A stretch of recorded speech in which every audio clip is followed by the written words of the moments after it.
नमस्कार, बहुत स्वागत है आपका। आप देख रहे हैं सबसे बड़ा अखाड़ा। मैं हूं आपके साथ शिल्पा तोमर। ममता बनर्जी की हड्डी की चोट कहीं बीजेपी के गले की हड्डी ना बन जाए, इसका डर बीजेपी को है। लिहाजा हमले के तुरंत बाद बीजेपी ने बयान देते हुए इसे दीदी का सियासी स्टंट करार दे दिया। तो वहीं कांग्रेस की तरफ से भी पलटवार करते हुए अधीर रंजन चौधरी ने कहा, ममता का ये पाखंड, ये बहाना अब जनता के सामने और नहीं चलेगा। ममता की एक चोट से बहुत सारे सवाल खड़े होते हैं, जिनके जवाब आने वाले कुछ दिनों में जनता अपनी ही तरह से देगी, क्योंकि इस चोट से तृणमूल और बीजेपी दोनों के ही घाव भरने में 5 साल लग जाएंगे। ऐसे में सवाल यह है कि क्या सहानुभूति के सहारे तृणमूल की नैया होगी पार? दीदी के हमले वाले दावे में आखिरकार कितना है दम? आज सबसे बड़ा अखाड़ा इसी मुद्दे पर करेंगे चर्चा। ऐसे में बंगाल में ये जो पूरा घटनाक्रम देखने को मिला, सवाल खड़े होते हैं कि क्या अब चोट के नाम पर पड़ेगा वोट? जी हाँ, क्या चोट के ऊपर ये जो घमासान इस समय नजर आ रहा है, उस पर वोट मांगे जाएंगे? किसका फायदा होगा, किसका नुकसान होगा? क्या सहानुभूति के सहारे तृणमूल की नैया पार होगी? दीदी ने जो दावा किया है हमले का, ऐसे में दीदी के दावे में कितना दम नजर आ रहा है? चोट पहुंचाने वालों की आखिरकार पहचान कैसे होगी?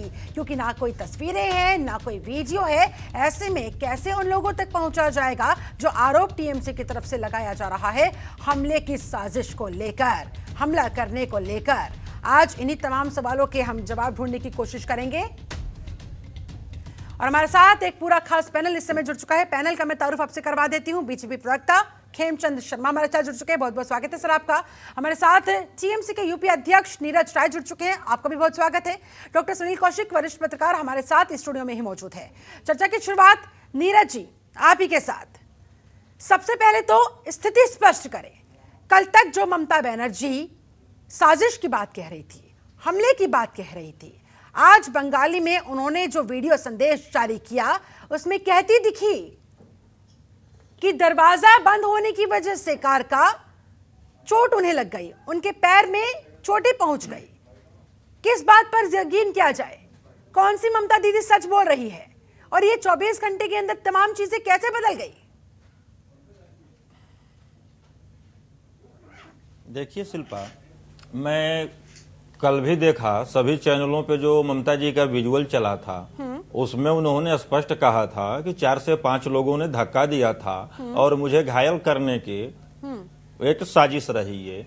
और मैं कुछ चैनल पे कल था, आप पे नहीं था, उस पे भी मैंने बोला था कि जो पीड़ित व्यक्ति है, जो घायल हैं, उनका जब तक स्टेटमेंट न आए तो लोग अपनी अपनी बातें निकालेंगे। वही चीज आज ममता जी ने भी बोला है, जब सबके लिए एक अपील जारी किया है। तो इस पर जो 15 या 17, 18 घंटा जो बीच में माथापच्ची होती रही है, यह बेवजह की माथापच्ची हो रही है। ममता जी ने जो कल बोला था वही आज भी बोला। तो बात इस चीज पे है कि वो हमारे प्रमुख प्रचारक हैं, उनके प्रचार में व्यवधान जो पड़ा, कैसे पड़ा, चूक कहां हुई, यह सब चीजें जांच की विषय है। इस पे जांच होनी चाहिए, न कि राजनीति करनी चाहिए, न ही इसे पॉलिटिकल स्टंट बताने की आवश्यकता है। कोई ये नहीं, कोई मांग कर अपने से चोट नहीं लेता है जी। चोट वहां पर किन परिस्थितियों में होती है, वह जांच की विषय है। ममता जी अब भी उसी बयान पर हैं जो कल थी। मैं भी जिन चैनलों पे गया वही चीज बोला जो ममता जी ने बोला था। आप मुझे अब ये स्पष्ट करें, आपके मुताबिक, ममता दीदी के मुताबिक, ये हमला है या हादसा? क्या मान रहे हैं आप? हमला ही मान रहे हैं? तो फिर सबूत कहां है? जो वीडियो आज जारी हुई उसमें हाँ, ऐसे कुछ होता हुआ नजर आया नहीं। बिल्कुल, तो कोई तस्वीर ऐसी नजर आई नहीं, जरा स्पष्ट कर दीजिए। देखिए, जी हाँ, यह हमला है, हादसा है, यह जांच का विषय है। जांच में ही क्लियर हो पाएगा, क्योंकि इसे जो ऐसा रूप दिया गया है, जो कि पैर में उनका चोट लगा, गाड़ी का दरवाजा से लगा, 4-5 लोगों ने कैसे किया, और गाड़ी निकल के जा रही है तो बीच में जो आप लोगों के द्वारा दिखाया जा रहा है कि पिलर आ रहा है, तो पिलर पे सुरक्षा एजेंसियां थी कहां, यह सब चीजें जांच का विषय है। मैं कोई जांच अधिकारी हूं नहीं कि इस पे मैं स्पष्ट रूप से बोल दूं। ठीक है, यानी कि अभी आप लोगों को खुद क्लियर नहीं है कि ये हमला है या हादसा। आप लोग खुद जांच का इंतजार कर रहे हैं? यह जांच का विषय है। यह हमारी प्रमुख हैं, वो हमारी पार्टी प्रमुख हैं, स्टार प्रचारक हैं। तो उनके ऊपर जो घटना घटी है, चुनाव प्रचार को बाधित करने के लिए की गई है। चलिए ठीक है नीरज जी, लौटूंगी आपके पास। हमारे साथ खेमचंद शर्मा, प्रवक्ता बीजेपी भी जुड़े हुए हैं। शर्मा साहब, चोट पर ये जो मचा है घमासान, किसका फायदा किसका नुकसान? देखिए, हम सभी जानते हैं कि ये क्यों किया गया।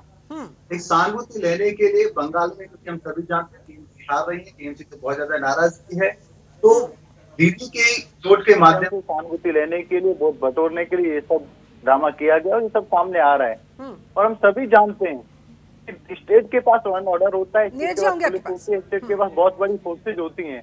अगर सीएम के साथ ऐसा हो रहा है, इसका मतलब तो ये साफ साफ है कि जो सरकार थी उसमें जंगल राज था, उसमें सीएम यदि सेफ नहीं रहता तो इसका मतलब प्रदेश तो कैसे सेफ रहेगा। अगर ये घटना थी, ये दुर्घटना थी, तो इसको इस तरीके से क्यों प्रायोजित किया गया कि दीदी पे हमला हुआ है और दीदी को प्रचार प्रसार से रोका जा रहा है, दीदी पे प्रेशर क्रिएट किया जा रहा है, दीदी को दबाया जा रहा है। ये सब दिखाता है कि प्रशांत किशोर का जो आडंबर था, प्रशांत किशोर की जो एक नाटक नौटंकी थी जो उन्होंने प्रायोजित की, वो एक्सपोज हो गई। क्योंकि वहां पे जो आम लोग हैं, वहां पे जो लोकल लोग हैं, उन्होंने कहा कि दीदी पे किसी ने हमला नहीं किया, दीदी को किसी ने चोट पहुंचाने की कोशिश नहीं करी, क्योंकि सब लोग उनको दीदी कहते हैं, चाहे वो एक भतीजे कोई अपना भतीजा माने।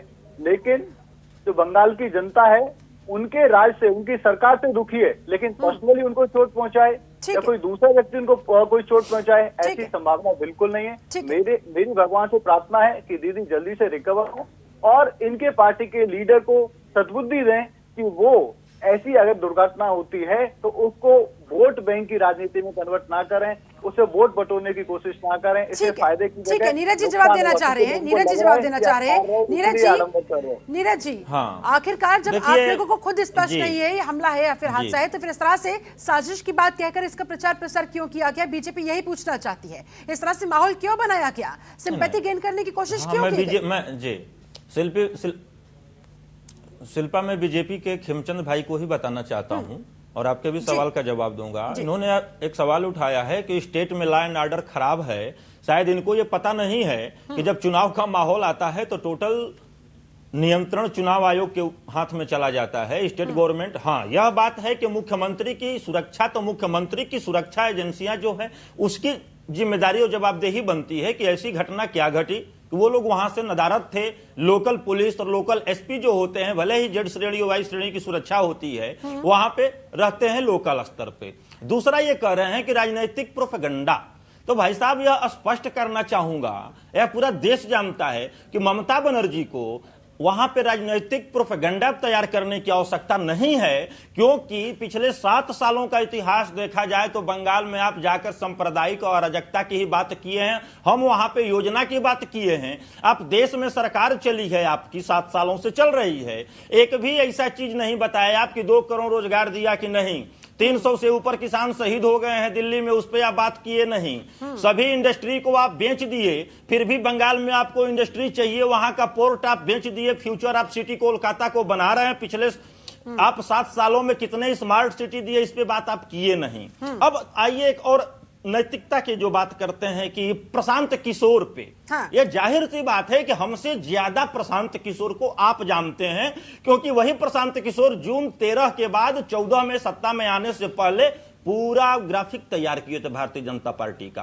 हो सकता है कि यही सिचुएशन, यही स्थितियां प्रशांत किशोर इन लोगों को बताए होंगे, उस हिसाब से देश में सत्ता में काबिज हो गए, तो इनको पता होगा। ये वही प्रशांत किशोर है जिन्होंने अरविंद केजरीवाल को चुनाव से पहले थप्पड़ लगवा दिया था, ये वही प्रशांत किशोर है जिन्होंने वाईएसआर पर हमला करवा दिया था, और अब कहा जा रहा है ये प्रशांत किशोर का ही दिमाग है जिन्होंने इस तरह से ममता दीदी के पैर पर चोट लगवा दी। और क्यों लगवाई? मैं वही बता रहा हूँ शिल्पा, मैं वही बता रहा हूँ। देखिए, सुनिए, हाँ।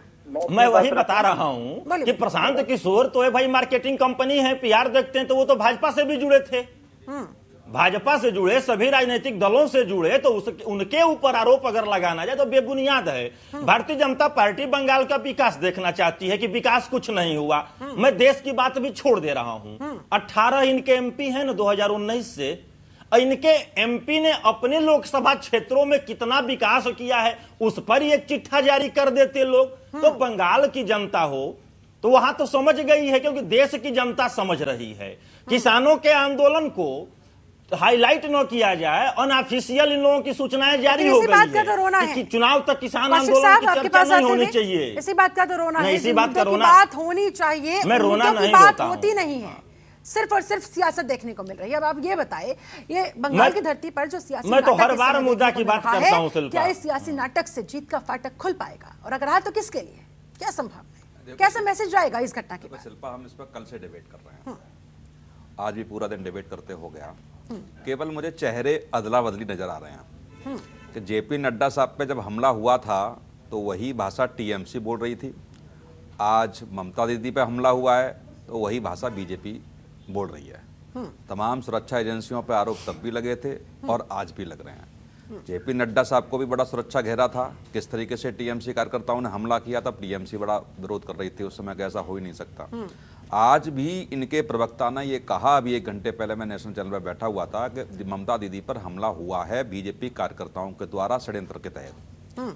ये अब थोड़ा सा बदलाव, ममता दीदी का जब वीडियो आया है उसके बाद थोड़ा सा बदलाव आ रहा है इनके प्रवक्ताओं में, जिसमें पिलर की बात सामने आ रही है कि पिलर से टकराई थी गाड़ी और इस वजह से वो मैं वही कह रहा हूँ। गेट बंद तो जो भावनात्मक मैं रूप कल से से जो यही बात बोल रहा हूं, खेल डॉक्टर खेला जाता है, राजनीतिक दल जो खेलते हैं, अभी नीरज राजी ने कहा कि 2 करोड़ रोजगार नहीं दिए, तमाम ऐसे मुद्दे हैं, तमाम पूरे देश को बेच डाला, ये सारी बातें जनता के बीच जाकर के कहिए। और किसी रैली में मुझे नहीं लगता कि ये मुद्दे उठाए गए हैं। और विपक्ष में बैठे हुए राजनीतिक दल केंद्र के हिसाब से और प्रदेश के हिसाब से, आप सत्ता में हैं, आपने देखा कि यही मुद्दे आपने 2019 के चुनाव में उठाए थे और जनता ने उनको अस्वीकार कर दिया, पूर्ण बहुमत से फिर सरकार केंद्र में बनवाई। तो ये मेरा मानना है खुद का व्यक्तिगत कि विपक्ष में बैठे हुए दल को भी यदि बीजेपी को घेरना है तो ऐसे मुद्दे जनता से जुड़े हुए लेकर के आए, जिससे जनता को भरोसा लगे कि हाँ वास्तव में मुद्दे उठाए जा रहे हैं। महंगाई का मुद्दा भी इन्होंने लोकसभा राज्यसभा में उठाया, बहुत अच्छा लगा मुद्दा उठाया गया, और वही मुद्दा किसी जमाने में बीजेपी ने भी उठाया था और उसी मुद्दे पर प्रधानमंत्री को चूड़ियां तक भेंट कर दी थी। क्या उसी अग्रेसिव तरीके से विपक्ष में बैठे हुए राजनीतिक दल यदि मुद्दा जनता से जुड़ा हुआ उठाते हैं तो मुझे लगता है कि तस्वीर कुछ और होगी, और ये राजनीतिक दलों को समझना पड़ेगा। मुख्यमंत्री पर हमला, कौशिक जी, क्या यह नहीं दर्शाता कि आखिरकार बंगाल में कानून व्यवस्था का क्या हाल है? आखिरकार कैसे एक मुख्यमंत्री पर हमला हो सकता है? अगर मुख्यमंत्री ही सुरक्षित नहीं है तो फिर कौन सुरक्षित रहेगा बंगाल? देखो शिल्पा, अभी अब पिछले 2 दशक से इलेक्ट्रॉनिक मीडिया का जमाना है, हम बहुत प्रिंट मीडिया में रहे, तब सामने से बैठ के प्रेस कॉन्फ्रेंस होती थी तो कुछ भी लिखा जाता था तो राजनीतिक दल के नेता कहते थे कि साहब तोड़ मड़ोड़ के पेश कर दिया है, ऐसा कुछ भी नहीं है। लेकिन आज कैमरे चलते हैं। आज ममता दीदी ने की पार्टी ने कोई आरोप लगाया तो सारे कैमरों को खंगाला गया, उस खंगालने के बाद कुछ निकला ही नहीं। और मुझे लगता है कि वहां कैमरे मीडिया के न होते तो यही मुद्दा बनाया जाता चुनाव में। तो कैमरों के सामने यदि कोई ऐसी स्थिति होती है, बोला जाता है, ऐसा कोई घटना घटित होती है, जैसे जेपी नड्डा साहब के भी हमले को कैमरे में कैद किया गया, जो उन्होंने ईंट और पत्थर फेंके, तो जब तक मीडिया सजग रह रही है उसके बावजूद भी आप आरोप प्रत्यारोप लगा करके जनता के साथ इमोशनल गेम खेल रहे हैं, वोट में तब्दील करने का प्रयास कर रहे हैं। ये राजनीतिक दलों को छोड़ना पड़ेगा, कोई भी राजनीतिक दल हो, कम से कम जनता से जुड़े। राष्ट्रीय मुद्दों पे तो चुनाव लोकसभा का लड़ लिया आपने, अब प्रदेश का वहां चुनाव है, तमाम ऐसी समस्याएं पश्चिम बंगाल में हैं, उन मुद्दों पे चुनाव लड़ा ना जाना चाहिए। ये दशक का पहला चुनाव है, मुझे लगता है एक ऐसा संदेश इस दशक में देने का प्रयास राजनीतिक दलों को करना चाहिए कि मुझे लगता है साफ सुथरा लोकतंत्र मजबूत कैसे हो सके। लेकिन मुझे लगता है कि जो घटनाक्रम वहां पश्चिम बंगाल में चल रहा है, इस दशक का पहला चुनाव ही सबसे खतरनाक होगा। यहाँ सारे लोकतांत्रिक मूल्यों की मतलब कितना हद तक गिरा सकते हैं राजनीतिक दल, वो गिराने का पूरा प्रयास करेंगे। और जो व्यवस्था आप देखिए ना, 5 राज्यों में चुनाव हैं, कहीं हलचल ज्यादा नहीं हो रही है, केवल हलचल हो रही है तो पश्चिम बंगाल के चुनाव को लेकर के हो रही है। और वहां क्या व्यवस्थाएं हैं वहां पे, ऐसा नहीं है जैसे नीरज राजी ने कहा कि साहब इलेक्शन कमीशन के अंडर में सारा कुछ आ गया बिल्कुल निश्चित तौर से रिपोर्ट करेंगे, लेकिन जो चीजें पहले से व्यवस्थित है उनको चेंज करने का प्रयास नहीं किया गया है। जो व्यवस्थाएं पहले से वहां की सरकार ने तय कर रखी है, यदि उनकी शिकायत आएगी तो चेंज करने का प्रयास किया जाएगा। लेकिन मुख्यमंत्री की सुरक्षा में मुझे लगता है इलेक्शन कमिश्नर ने कोई फेरबदल नहीं किया, सारी व्यवस्था पहले ही तरीके से है। किसकी होगी? बिल्कुल। नीरज जी बोलिए। मैडम काफी देर से मैं वेट कर रहा हूँ, मेरे को बात रखने का मौका दें। खेमचंद जी आऊंगी आपके पास, एक मिनट। नीरज जी, अगर मुख्यमंत्री की सुरक्षा में चूक होगी तो उसकी जिम्मेदारी किसकी बनेगी? जी देखिए, मुख्यमंत्री की सुरक्षा में जो भी खामी होती है तो उसकी जिम्मेदारी, जो चूक होती है तो जिम्मेदारी तो जो जांच एजेंसी का प्रमुख होगा उसकी होगी। यह तो जांच के तहत ही आ सकता है, इस चीज पे मैं बोल नहीं सकता। और डॉक्टर सुनील कौशिक जी ने जो बोला है सही बोला है। और मैं आपको बता दूं कि कल भी मैं ऐसे बहुत चैनलों पे रहा, मैं वही बोला हूं डॉक्टर साहब, जो दीदी ने फर्स्ट अपना स्टेटमेंट दिया था और वही उनका सेकंड स्टेटमेंट भी आया आज, सेम उसी पर भी आधारित बोलता रहा। लेकिन बात वहां पर मुद्दों की आती है, जो आप लॉ एंड ऑर्डर की बात करती हैं, यह चीज भी बार बार यही उठता उठा है कि तो कुप्रबंधन देखिए, मैं बंगाल इससे सरकार थोड़ा सा का अलग- और तोहमत बीजेपी पर क्यों भाई? नहीं, बीजेपी पे दोहमत की बात नहीं होती है, आरोप बीजेपी पे बात नहीं होती है। लेकिन लॉ एंड ऑर्डर जब तक चुनाव का आचार संहिता नहीं लगा था, उससे पहले मैं गिनाता रहा, अन्य प्रदेशों को भी इसलिए गिनाता था कि पूरे देश में भाजपा की सरकार है और लगभग 18 प्रदेशों में सरकार है। तो उत्तर प्रदेश को मैं देता था और बिहार को मैं दिखाता था। ठीक, तो अब स्थिति यह है कि उत्तर प्रदेश से बेहतर लॉ एंड ऑर्डर वहां पर है। ऐसी बात नहीं है कि एक अपराधी 8-8 पुलिस वालों को शहीद कर देता है, उसका आपराधिक रिकॉर्ड में नाम ही नहीं रहता है, महिला और बच्चियां रोज सुरक्षित रहती हैं। इस पर मैं, लेकिन दिक्कत वहां पर होती है कि भारतीय जनता पार्टी वहां पर पहुंचकर, देखिए वो चुनाव एक प्रदेश का है, एक प्रदेश का है और देश के प्रधानमंत्री 130 करोड़ भारतवासी के प्रधान है, न कि सिर्फ भारतीय जनता पार्टी के कार्यकर्ता और नेताओं के। तो अब आपत्ति उस पे होती है कि ये लोग बोलते हैं हमारे नेता हैं, वहां पर जाएंगे तो चुनाव लड़ेंगे। तो देश पहले रखिए, दल बाद में रखिए। आप एक प्रधानमंत्री जा रहे हैं मुख्यमंत्री को हराने के लिए, आप अपना नेता निकाल दीजिए वहां पर। देश पहले रखिए, बाकी तमाम चेहरे बाद में आते हैं। लेकिन क्या इस बात का पालन हो रहा है? देखिए, हमारे लिए देश ही पहले होता है और हमारे लिए पार्टी सेकेंडरी है और सेल्फ बाद में है। ये हम लोगों ने बार बार प्रूव किया है और हमारी बिहेवियर में हमें ये दिखाने की जरूरत नहीं है। रही दो बात, अभी ये कह रहे हैं कि एक नड्डा जी पे हमला, वो हमला था। दूसरा, दीदी के साथ जो घटना हुई है वो दुर्घटना थी, लेकिन दुर्घटना को हमले का स्वरूप दिया गया ताकि उससे वोट बटोरे जा सके, सहानुभूति ली जा सके। और जो जिस तरीके से टीएमसी का ग्राफ तेजी से जनता के बीच में गिर रहा है, कहीं ना कहीं उसमें फायदा मिल सके, ये कोशिश की गई। लेकिन आज मीडिया, सोशल मीडिया का जमाना है, वहां लोगों ने क्लिप बनाई, वहां लोगों ने इंटरव्यू लिए और जब लोकल लोगों ने बोला कि नहीं, किसी ने वहां पे हमला नहीं किया, और फिर ये क्वेश्चन आए कि एडमिनिस्ट्रेशन तो आपके पास है। अरे भाई, जो चुनाव आयोग होता है वो सिर्फ ये देखता है कि कहीं जो एडमिनिस्ट्रेशन है वो पार्शियलिटी तो नहीं कर रहा है, वो सरकार को फेवर तो नहीं कर रहा है, सिर्फ मॉनिटरिंग का काम करता है। लेकिन जो हैंडलिंग का काम है वो स्टेट गवर्नमेंट के पास ही होता है। और अभी भी जो स्टेट गवर्नमेंट है वहां पे, इसका मतलब राष्ट्रपति शासन नहीं है। हाँ, राष्ट्रपति शासन होता तो मैं मान लेता कि पूरा एडमिनिस्ट्रेशन किसी और के हाथ में है, स्टेट गवर्नमेंट के हाथ में नहीं है। जब ये सवाल फायर हुए तो उनको लगा, प्रशांत किशोर को भी लगा कि उनका जो आडंबर था वो उनपे उल्टा भारी पड़ रहा है। इसलिए अब दीदी के मुंह से ही ये बयान दिलवा दो कि ये दुर्घटना थी, ये किसी ने हमला नहीं किया।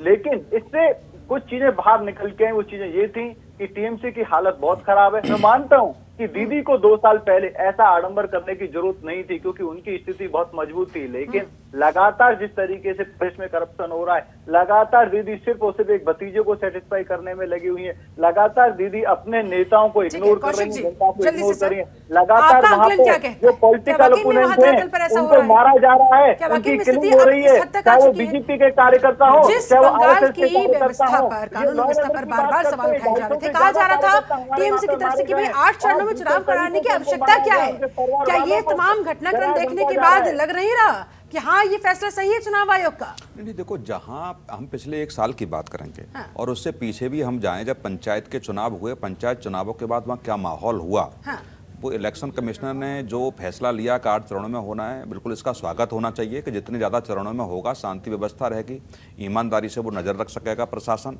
और जितने भी फोर्स की वहाँ आवश्यकता होती है हद से ज़्यादा वो लगाए जा सकते हैं बूथों पर। इसमें तो न तो टीएमसी को आपत्ति होनी चाहिए न बीजेपी को आपत्ति होनी चाहिए। जब ईमानदारी से आप जनता के बीच जा रहे हैं और लोकतांत्रिक मूल्यों पर आपको भरोसा है, तो चाहे कितनी भी कड़ाई आप कर लीजिए, चाहे कितने भी चरणों में आप करा लीजिए, वोट जो आपका वोटर है, जो आपका समर्थक है, वो आपका ही रहेगा, वो किसी का नहीं हो सकता है।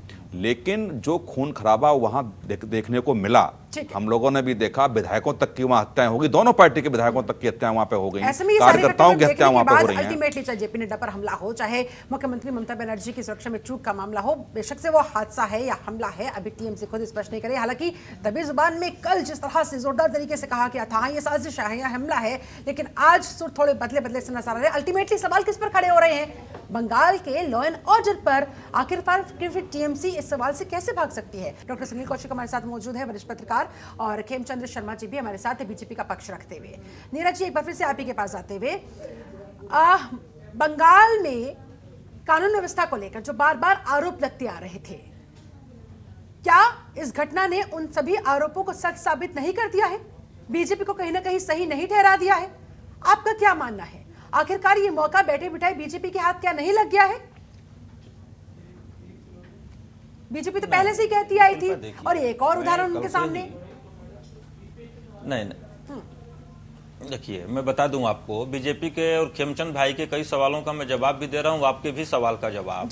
ये जो बोला जा रहा है, मैं कल से ही वही चीज बोल रहा हूं। देखिए, कोई भी व्यक्ति अगर चोटिल होता है तो चोट किस वजह से लगती है, उसके मुंह से जो चीजें निकलती हैं वही सत्य होती हैं। तब तक इंतजार किया जाता है कि आगे वो कब बोले कि वास्तविकता से हम अवगत हों, तब तक लोग कयास लगाते हैं, क्योंकि पॉलिटिकल इश्यूज वहां पे चल रहे हैं। ठीक है, अब इन्होंने कहा, दीदी ने पहले ही बोला कि लोकल पुलिस वहां पे नहीं थी। जब नहीं थी तो इस पर राजनीतिक विद्वेष को छोड़कर एक मुख्यमंत्री मानकर केंद्र की सरकार को भी इस चीज का संज्ञान लेना चाहिए कि मुख्यमंत्री की सुरक्षा में लोकल पुलिस वहां पर क्यों नहीं थी। इस पर यह नहीं कि टीएमसी और बीजेपी की बात नहीं। और खेमचंद भाई ने एक चीज पूछा, बोला कि वहां पर भतीजावाद, भाई भतीजावाद होता है, बुआ भतीजावाद, भ्रष्टाचार के आरोप की बात करी। आपको याद होगा कि 2014 में, 2013 से शुरुआत हो गया था कि 14 में चुनाव में जब ये लोग उतरे थे, उस समय सिर्फ भ्रष्टाचार पे ही बात हुआ था। कोल घोटाला से लेके 2G स्पेक्ट्रम से लेके तमाम ऐसे घोटाले थे जो कि हुए थे कि जब हम सत्ता में आएंगे तो पूरे भ्रष्टाचारी जेल में होंगे, और सत्ता में आते ही 2G स्पेक्ट्रम के ए राजा और कनिमोझी जमानत पे बाहर आ जाते हैं। अब वहां पे चुनाव आता है तो इस चीज को लेकर फिर आ रहे हैं कि वहां पे भ्रष्टाचार हो रहा है।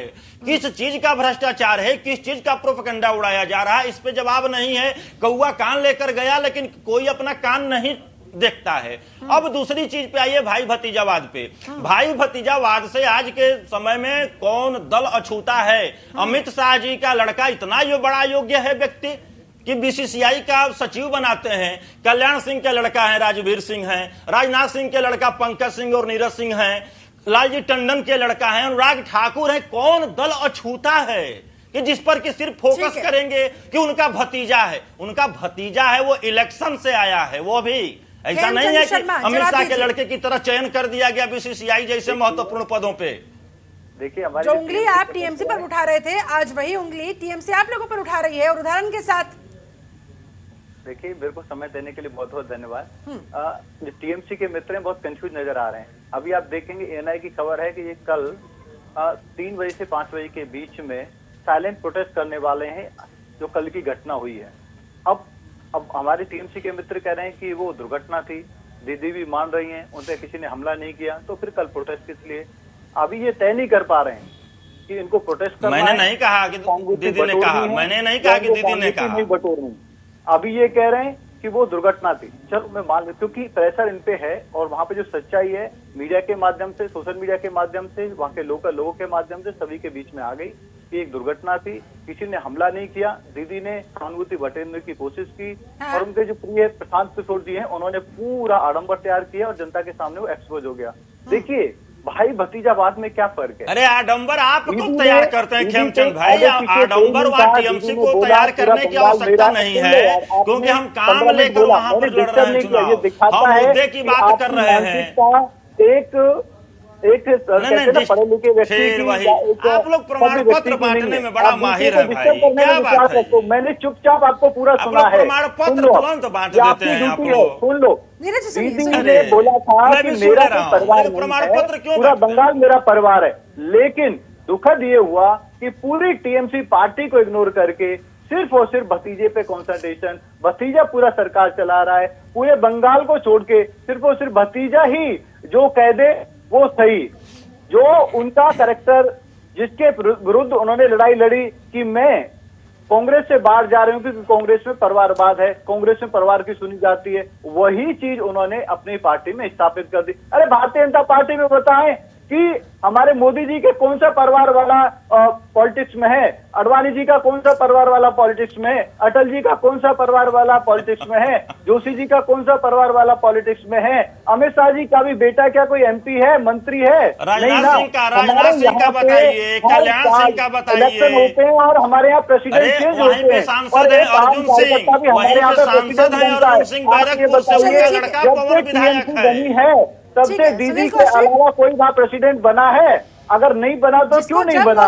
तो आपका डेमोक्रेसी है। डेमोक्रेसी का मतलब होता है कि पार्टी के सभी लोगों को अपॉर्चुनिटी देना, पार्टी के सभी लोगों को आगे बढ़ाने की कोशिश करना, सभी को बराबर का अधिकार देना। आप बताएं बीजेपी में आपने किसको अधिकार दिया? वैसे ही आप मुद्दे क्या है? मैडम आप मेरे को 1 मिनट और दीजिए, आप 1 मिनट और दीजिए प्लीज, क्योंकि वहाँ बंगाल के मुद्दे क्या है? हाँ। बंगाल आज पूछ रहा है दीदी से कि हमारे उद्योग धंधे कहाँ है जहाँ पे हमारे युवा काम कर सके। आपने तो उद्योग धंधों को जरा धमका के भगा दिया, इन्वेस्टमेंट नया आ नहीं रहा है। दूसरा, हमारे उद्योग बेच देंगे, वहाँ के पोर्ट बेच देंगे मोदी जी। देश में जवाब दीजिए, देश में आपने कितने उद्योग धंधे लगाए, उस पे जवाब दीजिए। आप अपने अपीजमेंट की वजह से क्यों बांग्लादेशियों को ज्यादा प्यार करती हैं, क्यों रोहिंग्याज को ज्यादा प्यार करती हैं, क्यों लोकल लोगों को इग्नोर करती हैं? क्यों आप, जो आपके पॉलिटिकल ओपोनेंट्स हैं, जो भी आपके विरुद्ध बोलता है, जो भी आपके गलत कामों के खिलाफ उंगली उठाता है, आप उनको मरवा देते हो, उनके घर वालों को पिटवा देते हो, उनके बुजुर्ग माता बाप जो माँ बाप हैं उनका अपमान कराते हो, क्यों आप ये करते हो? आज वहाँ का जो इंफ्रास्ट्रक्चर है वो पूरी तरीके से शिकार होना पड़ता है, वहाँ पे आडम्बर कर रही है, शिकार होना पड़ता है। ये आरोप है बीजेपी की तरफ से, जवाब दें। और इसीलिए वहां पर ये चुनाव बनकर नहीं रह गया है। खेमचंद्र भाई, रक्त रंजिश का मामला पूरा बनता जा रहा है। नीरज भाई आप ये बताइए कि कल आप प्रोटेस्ट कर रहे हैं खेमचंद भाई को, ठीक है शर्मा जी आपकी बात हो गई है, शर्मा जी आपकी बात हो गई, नीरज जी को जवाब देने दीजिए। मैं आपको बता दूं, सुन लीजिए, मैंने ये कभी नहीं कहा कि दुर्घटना है, मैंने यही कहा कि जो दीदी ने बोला है उसी को मैं बात मानकर चर्चा क्यों भाई, ये समय के अभाव में थोड़ा देख लीजिए। ये बोलते हैं कि 130 कार्यकर्ताओं को, कोई इनका नेता बोलता है कि हमारे 300 कार्यकर्ता। अब सुनिए भाई, आप, हाँ ठीक है, वो हमने कह दिया है कि दीदी ने ये बात स्वीकार की है कि सवाल पूछा हमसे ना, सवाल उठाया, सवाल का जवाब। ठीक है, नीरज जी आगे कहना चाह रहे हैं, बोलिए। सुनिए, इन्होंने सवाल उठाया था, उस पर बता दूं। देखिए, भारतीय जनता पार्टी एक ऐसी पार्टी है आज के डेट में कि अपने सुविधा के हिसाब से नियम बनाती है, सुविधा के हिसाब से नियम तोड़ देती है। जैसे मैं बता रहा हूँ उम्र को आधार बनाकर अडवाणी जी का इन्होंने चर्चा किया, अडवाणी जी का चर्चा किया इन्होंने, उम्र को आधार बनाकर अडवाणी जी जोशी जी को किनारे कर दिए और 88 साल के श्रीधरन को केरला में मुख्यमंत्री का पद दे दिए। अब आइए इनकी जो बातें 130 कार्यकर्ताओं पे, अब सुन लीजिए थोड़ा सा, अरे भाई अब सुनिए, अरे मुद्दा की बात हो, दर्शक भी सुनना चाहते हैं। एक जो कार्यकर्ताओं की हत्या की ये बात करते हैं, मैं गिना दूं इस पे आपको। अगस्त 18 में एक बीजेपी के सवाल जब उठाए हैं, खेमचंद भाई अगर आपने सवाल उठाया है तो जवाब सुन लीजिए। हम और आप नहीं, दर्शक इस चीज को जानना चाहते हैं। आपने उठाया रोहिंग्या पे, आपने उठाया है कार्यकर्ता, मैं रोहिंग्या पे ही आता हूं। चाहिए बताइए, रोहिंग्या जमीन से नहीं निकलते हैं, बॉर्डर सिक्योरिटी फोर्स किसके अंदर है यह जानना जरूरी है। अगर आपको नहीं जानकारी है तो border security force central government के अधीन, गृह मंत्रालय के अधीन आती है बीएसएफ। वहां पे रोहिंग्या आता है, बांग्लादेशी की बात करते हैं। सुनिए, 6 साल पहले उसमें हमारे पश्चिम बंगाल में घुसे हैं, हमारे पूरे देश में फैले हैं। क्या यूपी आपकी बात को सुनिए, आपकी बात को सुनिए, वहाँ पे रोहिंग्या बसे और रोहिंग्या को बसाया गया। सुनिए, आपकी बात सुनिए, आपकी बात को अपने नेक्सस के माध्यम से, अरे सुनिए, रोहिंग्या पे महाराज मुद्दा यहाँ पे रोहिंग्या का सुनिएगा। अरे सुन लीजिए भैया, दर्शकों को जानने दीजिए, दर्शकों को जानने दीजिए। एक चीज बताऊं, जल्दी से सुनिए, जल्दी से नीरज जी, नहीं कुछ सेकंड हमको शिल्पा चाहिए बस। बांग्लादेशियों पे इन्होंने बांग्लादेशियों पे बात किया। पिछले 7 सालों में 100 से 125 ही बांग्लादेशियों को बांग्लादेश ले पाया है। तमाम बार इनकी शेख हसीना से भी वार्ता हुई है, वहां के राष्ट्राध्यक्ष से बात कर इनको वहां भेजना चाहिए। शेख हसीना ने मना कर दिया कि मैं नहीं लूंगा। तो आपको तो विदेश नीति के तहत जहां से लोग हैं उस पर दबाव मारना चाहिए। अरे भाई साहब, पीएम जो है कुतर्क पे आ रहे हैं, तमाम मुद्दों पर कुतर्क पे आ गए, सुनना नहीं चाह रहे बीजेपी को घेरती है, अपने गिरेबान में झांकने की कोई कोशिश नहीं करता, क्योंकि अगर झांक लिया तो शायद कोई पॉइंट्स ना हो घेरने के लिए। देखो शिल्पा, हवा में सब नंगे हैं, कोई भी राजनीतिक दल हो। हाँ। और जब आप गहराई से अध्ययन करेंगे तो सारे दलों के पीछे की कहानी वही निकलेगी जो यहाँ दिखाई दे रही है अभी क्षण। कमोवेश जैसे बीजेपी ने ये कहा कि वहां साहब कानून व्यवस्था बहुत अच्छी नहीं थी, फोटो ले लो। क्या संवैधानिक रूप से गवर्नर के जो बयान आए, क्या वो लोकतंत्र को कमजोर नहीं करते हैं? क्या किसी गवर्नर को यह कहना चाहिए था कि ममता दीदी की सरकार जाने वाली है? क्या गवर्नर को तमाम ऐसे घटनाक्रम रहे जहां गवर्नर की गरिमा को उन्होंने गिराया? दूसरी बात, एक कानून व्यवस्था वहां की बहुत खराब थी, तो केंद्र सरकार ने राष्ट्रपति शासन क्यों नहीं लगाया? राज्यपाल ने वहाँ सिफारिश राष्ट्रपति शासन लगाने की क्यों नहीं की?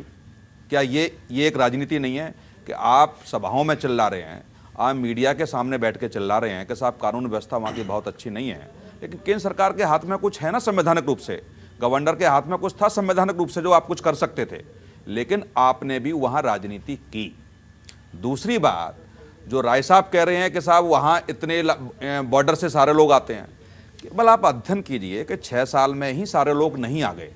तमाम सरकारों में आप केंद्र में सम्मिलित ममता दीदी रही हैं जी, और किनकी सरकारें थी, किनकी सरकारों में ये आया, यदि आपने वहां देखा होगा कि जब आधार कार्ड से जोड़ने का प्रयास वहां पश्चिम बंगाल में केंद्र की स्कीमें हुई तो 80 लाख से ऊपर लोग बाहर हो गए, और वो 80 लाख से ऊपर ऐसे लोग थे जो सरकारी योजनाओं का लाभ ले रहे थे। वो कौन लोग थे? क्या वहां की सरकार ने उन पे कोई जांच बिठा ली? क्या उनसे कोई बड़ी कार्रवाई उन पे की? ये वहां की सरकार ने भी नहीं की। तो ये अब जनता को समझना पड़ेगा, जनता को अध्ययन करना पड़ेगा बड़ा गहराई से कि जो राजनीतिक दल बेवकूफ बनाते हैं। इस तरह के घटनाक्रम देखकर जेपी नड्डा पर हमला हुआ या ममता बनर्जी के साथ ये जो सब कुछ हुआ, जनता क्या सहमति नहीं होगी? और क्या मुख्यमंत्री पर इस तरह के हमले की तस्वीरें सवाल उत्पन्न नहीं करती है कि 8 चरणों में भी मतदान अगर हो रहा है तो वो भी कम है? नहीं, मैं वही कह रहा हूँ, वही शिल्पा के साथ फिर अपने घर से बाहर निकलेगी, वही शिल्पा वोट डालने की हिम्मत अपने अंदर उत्पन्न करेगी। ये राजनीतिक दलों को सोचना पड़ेगा कि आप लोकतंत्र को कमजोर करना चाह रहे हैं या मजबूत करना चाह रहे हैं, और लोकतंत्र को कि जितने भी नियम मजबूत करने के लिए बनाए हैं सबसे ज्यादा आप ही लोग तोड़ते हैं। डराते वहां के लोग ही को इतना डर जाए। मैं वही कह रहा हूं, जितना लोकतंत्र को आप कमजोर करोगे, आप ही के सामने वो परिस्थितियां पैदा होंगी। आज आप सत्ता में हैं, कल विपक्ष में होगे, और आप जिस तरीके जैसे कांग्रेस आज कहती है कि साहब सरकारी एजेंसियों का दुरुपयोग भारत सरकार कर रही है, वो बीजेपी भी कहती थी उस समय पे जब विपक्ष में थी कि सरकारी एजेंसियों का दुरुपयोग आप कर रही है, और सुप्रीम कोर्ट ने सीबीआई को तोता भी कहा, पिजड़े का तोता है। तो अब आप विपक्ष में पक्ष में बैठ के बदल क्यों जाते हैं? आप विपक्ष में रहकर के कुछ और कहते हैं, सत्ता में रहकर के कुछ और कहते हैं। तो मेरा सिर्फ इतना कहना है राजनीतिक दल के प्रतिनिधियों से कि लोकतंत्र को इतना कमजोर मत करो कि जनता का भरोसा और विश्वास उठ जाए और लाठी लेकर के या अपशब्द कह करके आपके पीछे जनता दौड़े। कम से कम उस भरोसे को कायम बनाए रखिए, उसमें आप ही की भलाई है, आप ही को सत्ता में रहना है। ये तो हो सकता है कि 5 साल आप और 5 साल दूर, लेकिन यदि लोकतंत्र की धज्जियां आप उड़ाएंगे तो जनता लोकतंत्र की धज्जियां उड़ाने में आपसे बहुत आगे है। नीरज जी और खेमचंद शर्मा जी, आप दोनों से ही मेरा यह सवाल है, क्या आप ऐसा कर पाने में कामयाब हो पाएंगे? क्या आप वाकई में लोकतंत्र की हिफाजत करने में कामयाब हो पाएंगे, या सिर्फ वोट बैंक ही आपके लिए सब कुछ है, हार जीत ही आपके लिए सब कुछ है, और उस जीत के लिए चाहे किसी भी चीज को दांव पर क्यों ही ना लगा दिया जाए?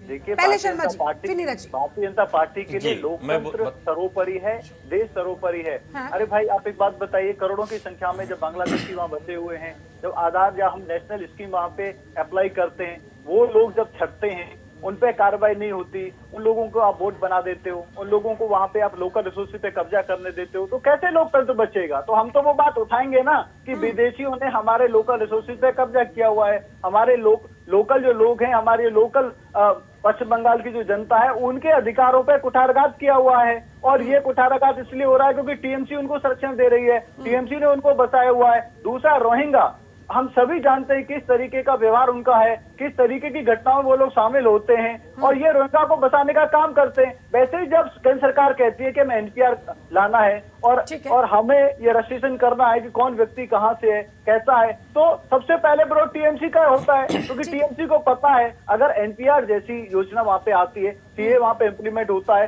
तो बांग्लादेशी वहां पे आइसोलेट हो जाएंगे, रोहिंग्या आइसोलेट हो जाएंगे। तो दीदी को पसंद नहीं, क्योंकि जो दीदी के वोटर हैं वो तो वही है, लोकल लोग तो उनसे परेशान है, हर तरीके से परेशान है, हर तरीके से दुखी है। इसीलिए हर कीमत पे बांग्लादेशियों को, जिन तथाकथित बाहरी लोगों का आप जिक्र करते हैं, उन बाहरी लोगों को ये मुद्दे देता कौन है? किसकी विफलता की वजह से ये मुद्दे उन्हें मिल जाते हैं? देखिए, अब मैं देखिए शिल्पा, आपसे मैं खेमचंद्र भाई को बता दूं कि बड़े भाई, यह सवाल जो था राजनीतिक वैमनस्यता से ओतप्रोत नहीं था। डॉक्टर साहब का यह सवाल था तो हम लोगों को यह सोचना चाहिए था कि राजनीतिक दल से उठकर एक आम हिंदुस्तानी और सच्चा हिंदुस्तानी की तरह बात करें।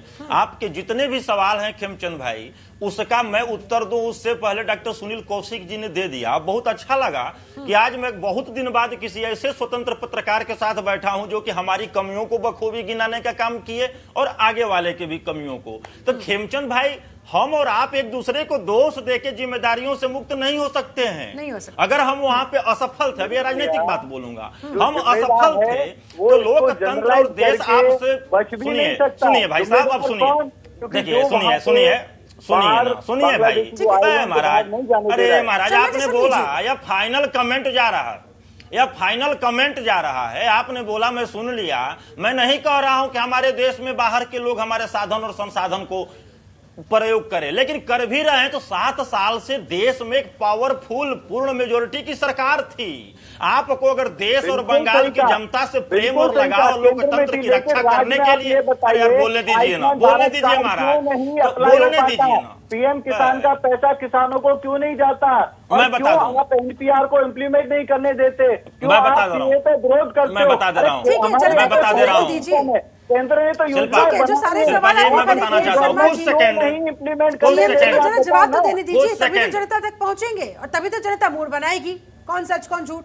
सुन लीजिए, इन्होंने, सुन लीजिए, चलिए मैं चाह रहा था कि यही सवाल पूछे। 2 योजना इन्होंने बताया है, उसको मैं गिना दूं। पिछले 8 सालों से, जो कि डॉक्टर सुनील जी इससे सहमत भी होंगे, पिछले 8 सालों से वहां पर योजना चले कृषक बंधु।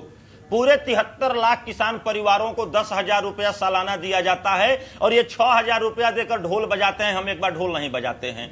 उसके बाद ये दिया जाता है कि पूरे किसान परिवार को किसान बीमा प्रीमियम जो है सरकार पे करती है। 2 लाख रुपया 18 साल से 60 साल का किसान अगर एक्सपायर करते हैं तो उनको सरकार देती है। ये नहीं देते हैं। ये 73 लाख किसानों को ये मान्यता दिए थे, मानक के तहत आए थे। तो अगर आपको वहां पे राजनीति नहीं करनी थी, दीदी ने मना किया कि 73 लाख को दीजिए, नहीं तो मत दीजिए, तो आप ही के पोर्टल पे भाई साहब सभी किसानों के डिटेल थे। तो बैंक ऑफ इंडिया भारत सरकार के हैं, बैंक ऑफ बंगाल नहीं है। अब आइए, आपको गवर्नमेंट ऑफ बंगाल से नहीं है, आयुष्मान की चर्चा करते हैं। सुन लीजिए, अरे सुनिए मत, फिर आने दीजिए भाई, फिर आने दीजिए, फिर आने दीजिए भाई, आप बीच में पूछ रहे हैं। डॉक्टर सुनील कौशिक, एक बार फिर से मुद्दे पर आते हुए, क्या ममता बनर्जी की ये चोट बंगाल के नतीजे को बदल पाएगी? नहीं, देखो, ऐसे घटनाक्रम होते हैं, सच्चाई से घटनाक्रम होते हैं। ये तो वास्तव में घटनाक्रम नहीं था, एक हादसा था, लेकिन यदि ऐसे घटनाक्रम होते हैं तो निश्चित तौर से जनता का साथ मिलता है और जनता इमोशनल तरीके से, हमारे देश की जनता बड़ा इमोशनल है। लोगों की हत्याओं पर तो 400 ऊपर से सीटें केंद्र सरकार में आई हैं, ये हमने देखा भी है। और तमाम प्रदेशों में होता है कि जब एमएलए एमपी इस तरीके की घटनाक्रम करते हैं तो रात ही रात चुनाव जीत जाते हैं, इसमें कोई दो राय नहीं है। लेकिन मैं यही कह रहा हूँ कि बड़ी पार्टियों के नेता इस तरीके से खेल खेलने लगेंगे जनता के इमोशन के साथ, तो मुझे लगता है थोड़ा सा ये ठीक नहीं। राजनीतिक दल जानता है कि धरातल पर कितनी भी समस्याएं हो, लोगों के कितने भी बड़े बड़े मुद्दे हो, लेकिन सिंपैथी वोट के जरिए उनका वोट हासिल किया जा सकता है। सिंपैथी वेव का ही खेल खेला जाता है? नहीं, शिल्पा, बड़ा रणनीति के साथ सारी चीजें ये होती हैं, इसमें कोई दो राय नहीं है। अब मैं छोटा सा एक एग्जांपल दे रहा हूं कि 2019 के लोकसभा के चुनाव के आप सर्वे देखिए। मुझे नहीं लगता है कि पूर्ण बहुमत की सरकार बन रही थी केंद्र सरकार बीजेपी की सरकार, और तमाम बीजेपी के वरिष्ठ नेता भी मानते थे कि पूर्ण बहुमत के करीब हम नहीं आ पाएंगे। लेकिन एक घटनाक्रम होता है सैनिकों के साथ, और सरकार ने वो साहसिक कदम उठाया जिससे जनता बड़ा खुश हुई, और आप देखिए पूर्ण बहुमत की सरकार आ गई। तो ये हमारे देश की जो जनता है बड़ा भावना से जुड़ी होती है, बंदा बड़ा अंदर से इमोशनल होती है। लेकिन अब इस घटनाक्रम के बाद क्या लग रहा है, क्या सिंपैथी वोट आएगा या गुस्से वाला वोट आएगा कि ममता दीदी ने झूठ बोला, इस तरह से जानबूझकर माहौल पैदा करने की कोशिश की? ममता दीदी किस तरफ ये मामला जा सकता है? देखो, जिस तरीके से बीजेपी की तरफ से मांग हो रही थी, सीबीआई जांच की मांग हो रही थी, और इलेक्शन ऑफ कमीशन ने मांगा भी है, चीफ सेक्रेटरी उनका कल जवाब भी देंगे किस तरीके से घटनाक्रम हुआ है। दूसरा, मीडिया की जो क्लिपिंग थी वो सारी मीडिया चैनलों को दिखाई जा रही थी, तो वो निश्चित तौर से क्लियर हो गया। तो उसमें तृणमूल कांग्रेस झूठ बोलती तो मुझे लगता है एक्सपोज होती जनता के बीच। लेकिन अब जिस तरीके से ममता दीदी ने कहा है कि मैं जाऊंगी, कोई कार्यक्रम मेरे रद्द नहीं होंगे, चाहे मैं पैदल न चल पाऊं, मैं साइकिल के थ्रू जाऊं, तो ये थोड़ा सा इमोशनल चीजें दिखेंगी कि इतनी कुछ हादसा हो जाने के बावजूद भी जनता के लिए मंचों पे ममता दीदी आ रही हैं, चाहे वो पलस्तर उनकी जेब पैर में लगा हो। हाँ, लेकिन हाँ, बिल्कुल। तो एक थोड़ा सा घटनाक्रम, एक इमोशनल कहेंगे सीन ऐसा होगा। जल्दी से आपका फाइनल कमेंट, बंगाल के नतीजे क्या कहने वाले हैं? बंगाल की जनता का मूड किस तरफ जाने वाला है? टीएमसी की कमजोरी थी वो लोगों के सामने आ गई है। अभी तक उनको लग रहा था कि दीदी से टक्कर दे रही हैं, लेकिन अब कल की घटना से और जिस तरीके से उनकी पार्टी ने उसको एक्सपोज किया, जिस तरीके से पार्टी ने हर जगह प्रचार प्रसार किया और मीडिया और सोशल मीडिया के माध्यम से उसकी सच्चाई बाहर निकली कि ये घटना कोई अटैक नहीं था, बल्कि ये एक दुर्घटना थी, तो जनता को ये समझ में आ गया कि दीदी को ऐसा करना पड़ा। इसका मतलब पक्का है कि दीदी जाने वाली है, दीदी कमजोर है। अब दीदी को या टीएमसी को वोट देने से अपने वोट खराब करना होगा। हमें नेशनलिस्ट गवर्नमेंट लानी है, भारतीय जनता पार्टी को लाना है, प्रदेश में सुशासन लाना है, प्रदेश को हमें डेवलप करना है भारतीय जनता पार्टी। चलिए जल्दी से नीरज जी, आपका आखिरी कमेंट जल्दी से सर। जी नहीं, देखिए, ये तो हम पिछले 7 सालों से इनके आरोप सुनते आ रहे हैं। यह टीएमसी को हराने की बजाय जो वोट परसेंटेज कांग्रेस और सीपीएम के इनके पे शेयरिंग हुए थे 2019 में, उसको बचाने का ये सोचें कि ये 17 से 40 हो गए थे और सीपीएम आ गई 23 से 7 पे आ गई थी, तो उस कंडीशन को ये बचाने का सोचें, क्योंकि सीपीएम और कांग्रेस अपने वोट को फिर खींच के ले जा रही है। दुविधा में ये पड़े हुए हैं और कोई दिक्कत नहीं है हमें। चलिए ठीक है, बहुत बहुत शुक्रिया आप सभी मेहमानों का मेरे साथ जुड़ने के लिए, इस खास चर्चा में शामिल होने के लिए। मेरे पास समय बस इतना ही था। तो कुल मिलाकर वोट का ये मामला, चोट का ये मामला अब वोट के अखाड़े में आ चुका है। अब जनता को तय करना है अपना और अपने बंगाल का भविष्य, सोचकर, समझकर, पहचान कर। चलिए इसी के साथ मेरे साथ इस खास चर्चा में जुड़ने के लिए आप सभी का बहुत बहुत शुक्रिया। आप बने रहे जनतंत्र टीवी के साथ। नमस्कार। खबरों के निष्पक्ष विश्लेषण के लिए सब्सक्राइब करें Jantantra TV and press the bell icon. Never miss any update.